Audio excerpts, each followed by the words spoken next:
Hi, Gene here with today's thought. First, a little summary of what I'll be talking about today, so you can decide whether you want to watch the whole vlog or not.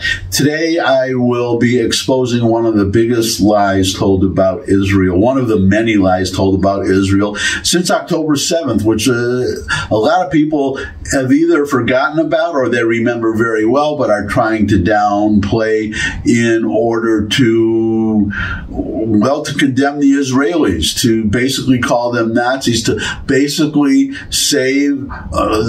pull Hamas's fat out of the fire.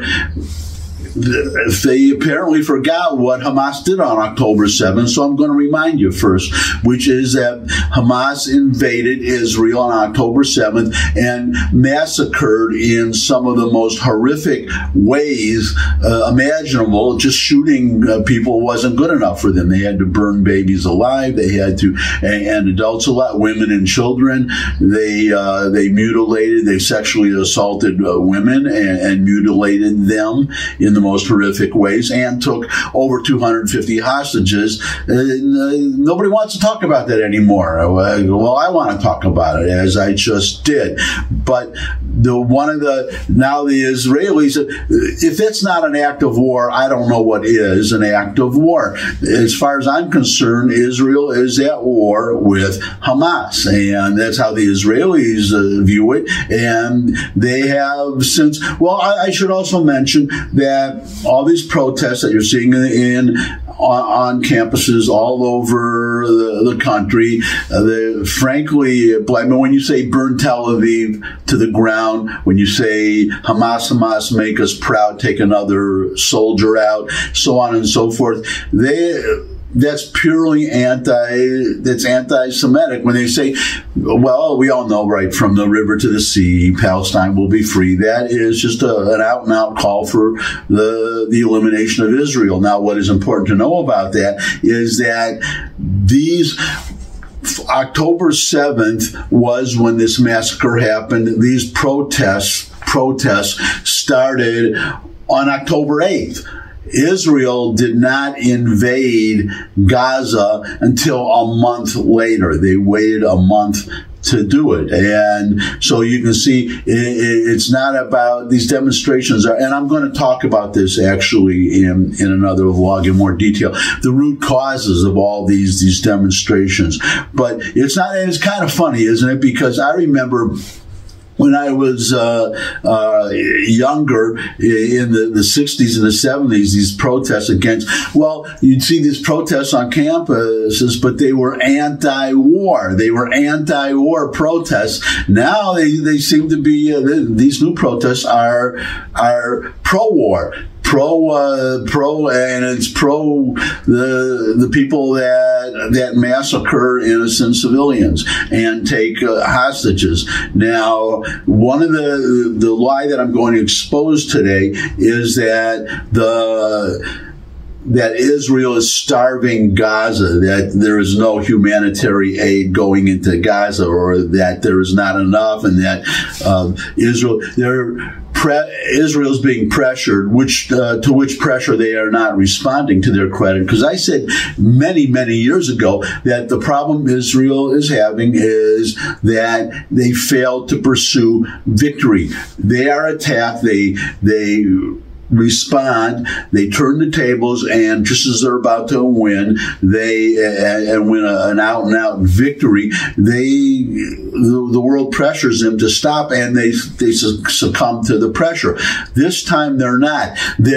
When you go, as Douglas MacArthur said, there is no substitute for victory. So you have to win, Israel. But the international community is making it hard because, well, one of it just boggles the mind that Israel has been, this massacre happened on October 7th. Hamas is still holding hostages, and you have the international community saying, well, we have to reward the Palestinians with a state.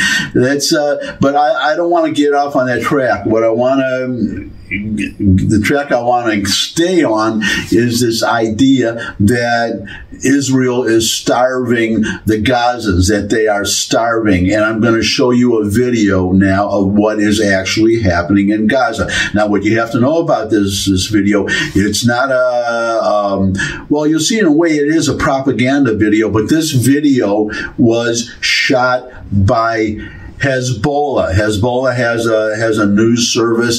They made the video that you're about to see. So the Israelis didn't make it. No, this is an enemy of Israel that made the video that you're going to see. So this is Gaza today, a video shot by Hezbollah, and here it is.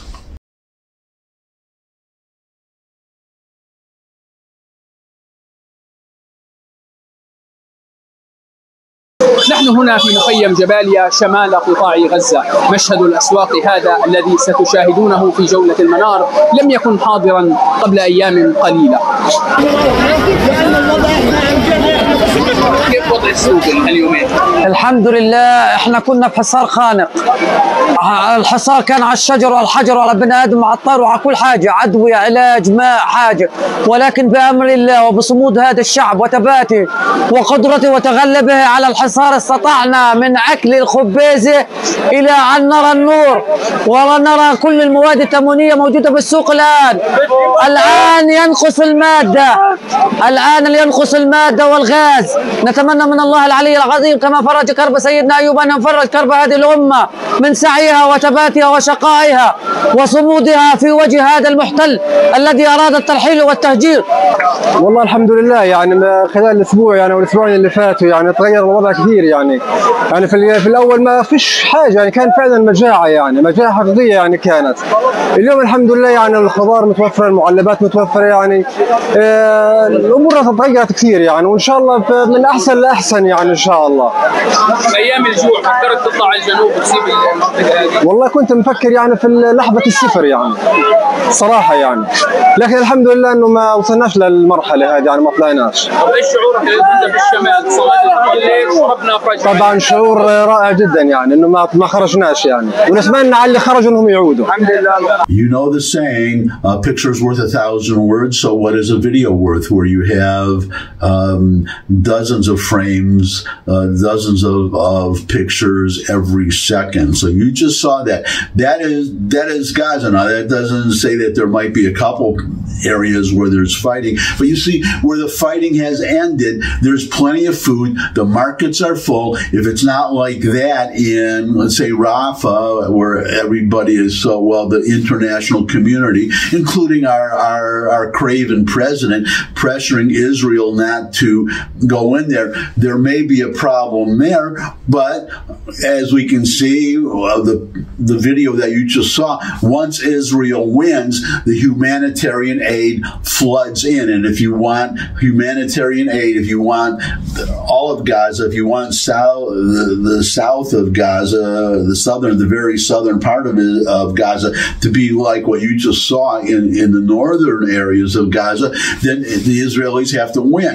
And there's this they're saying that the number, Israel has ordered 40,000 tents so far, and they are ordering more. The international community can provide tents also, and these tents each holds 10 to 12 people. So right now, 40,000 tents, that's 400,000 of the million people, or 1.2 million people. So more tents, more people. And Israel does not have to fight all over the southern part of Rafah. Once they can do what they did in the north, which divide the area into sectors and evacuate people from one sector while they fight in that sector, and then once they pacify that sector, then they repeat the process and go on to another one.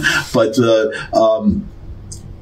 what has to be noted is that Israel has not evacuated all the people, but they have not invaded yet either. And my understanding from what I've read, that Israel is going to take 4 to 5 weeks, a whole month or more to evacuate these people. So people might be under an impression that the Israelis are saying, well, they're just going to tell the Gazans that we're coming in an hour, just get the hell out of there. No, they are going to take a whole month at least to evacuate these people and evacuate them to be in the same situation as what you just saw in that video, with plenty of food, away from the fighting. You don't see any fighting there, do you? What you just saw, you see a full market because the Israelis won there. If you want that all over Gaza, then Godspeed to Israel to win a quick victory.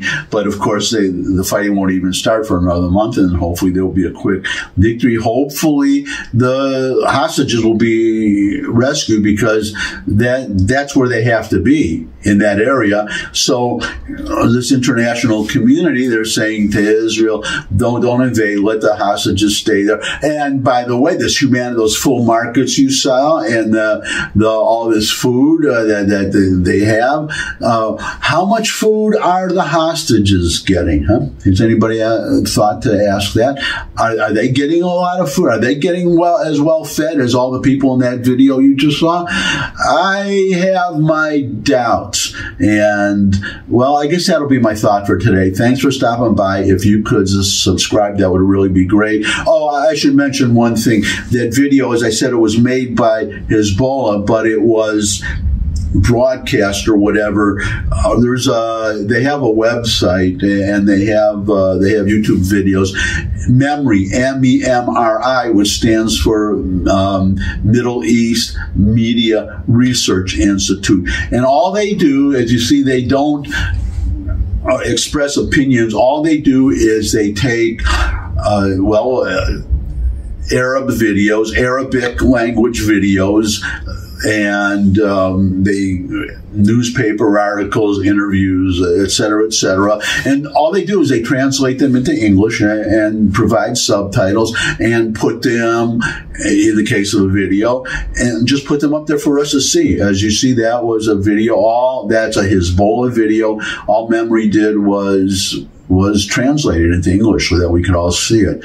And, well, I wanted to, I guess I should mention, this is getting long. Well, that's why I put the summary in the beginning. If you don't want to watch the whole thing, you can stop now. The point that I want to add is that this is supposed to be sometimes pictures show different. Reagan was famous. The administration, the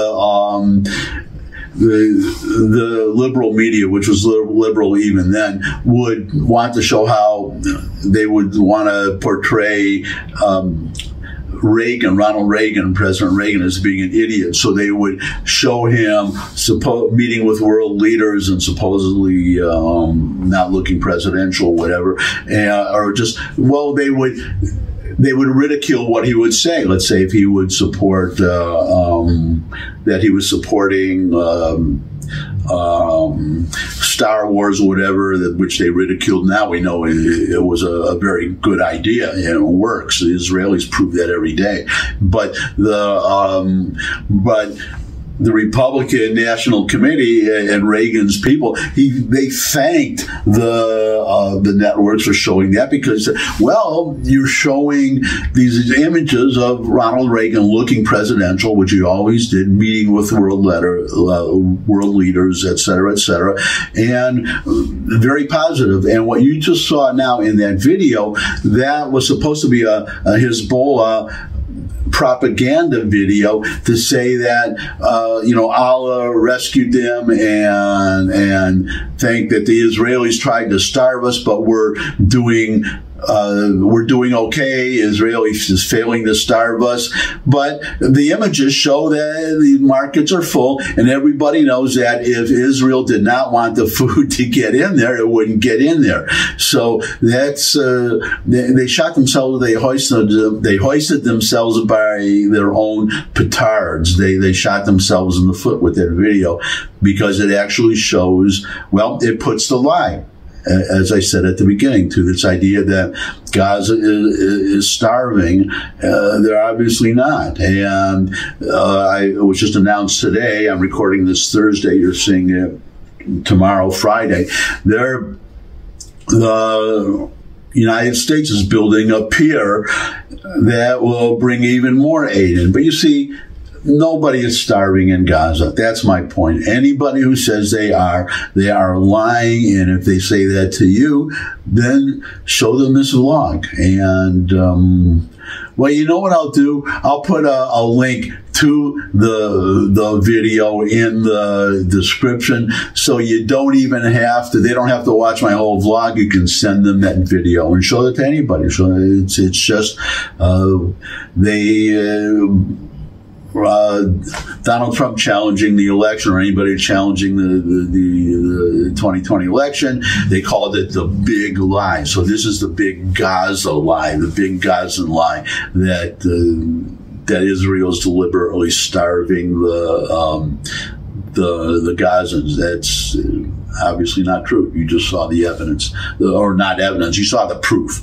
And that's it. That's my thought for today. Thanks for stopping by. If you could subscribe, that will really be great. Share this video with anyone you think would benefit from it. But most of all, come back and see me again. I would love to see all of you again. And until I do see all of you again, bye.